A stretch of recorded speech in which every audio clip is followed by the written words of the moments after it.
Hi, and welcome to episode 2 of Erin Talks about boys' love dramas.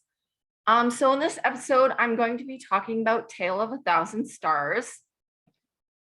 So I'm just gonna talk a little bit about the summary. So A Tale of a Thousand Stars is about a volunteer teacher who is killed in a tragic accident. So her heart recipient, Tian, after finding out about his donor's life through her diary, decides to fulfill her wish, which is to count 1,000 stars with a forest officer, Chief Fufa.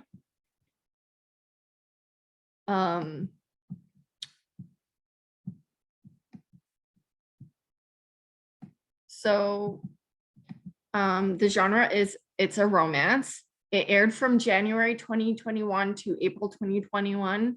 It had 10 episodes and episode length was 1 hour, 5 minutes. So I'm not even gonna say their names, maybe their first names. Pierre Pat, also known as Earth, played Fufa. Vera Yanun, who's the chief forest officer, and then you have Sahafop, sorry, Wangraj, I'm probably saying that all wrong, who's also known as Mix. He played Tian, who's the volunteer teacher. So my thoughts on this drama is this drama isn't for everyone. It can be very slow and not really a lot happens between the leads until the very end. I enjoyed the chemistry between the leads and I loved the slow burn. I felt like this is kind of how you would feel when you're falling for someone, but you haven't started dating them yet. I'm not sure, it's like the in-between feelings, I guess. So definitely the tension is there. So I do think that you have to suspend a little bit of belief, because let's face it, in reality, there'd be no way a heart transplant recipient would be able to survive in such a remote village so soon after having a major organ transplant. Or even having his doctors, well, his dad, or even having his doctors sign off on allowing him to do that.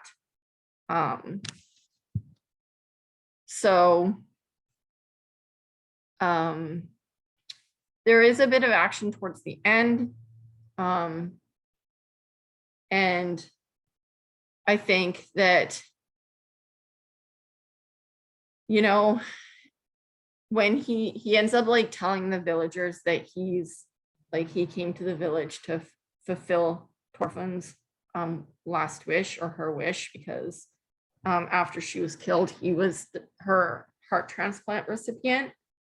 And then he ends up admitting that he was the one that killed her. And so obviously this upsets a lot of the villagers, and the rapport that he had with them basically like goes out the window. But I feel like, how to explain it?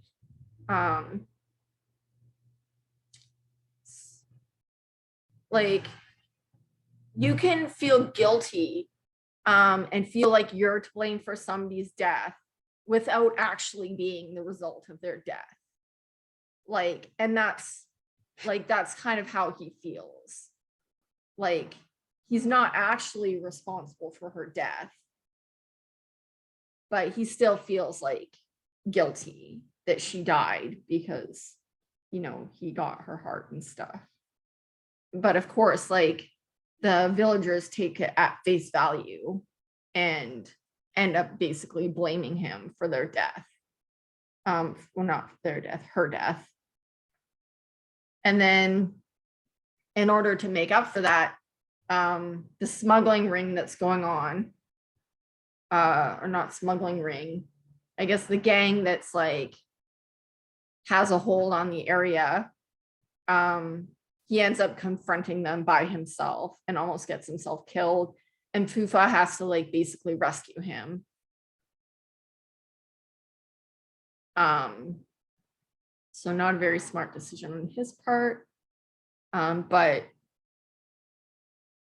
you know, because I don't think that honors her memory very much, considering like he's alive because he got her heart, but he wanted to try and make up for his guilt in some way, I guess.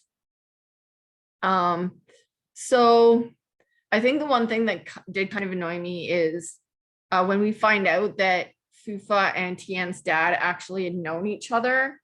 And so his dad knew, even though he tried to like not tell his parents where he was going, his dad knew the entire time. And that's because he had basically, I'm not sure whether Fufa had told his father like where Tien was at, or his father had figured out what he was going to do and asked Fufa to like look out for him. And it's like, can't we have one show without some kind of like familial connection or prior connection? Like, I wanted them to find like to fall in love on their own. But of course, then you have like all the angst because he was basically asked by Tien's dad to look out for him.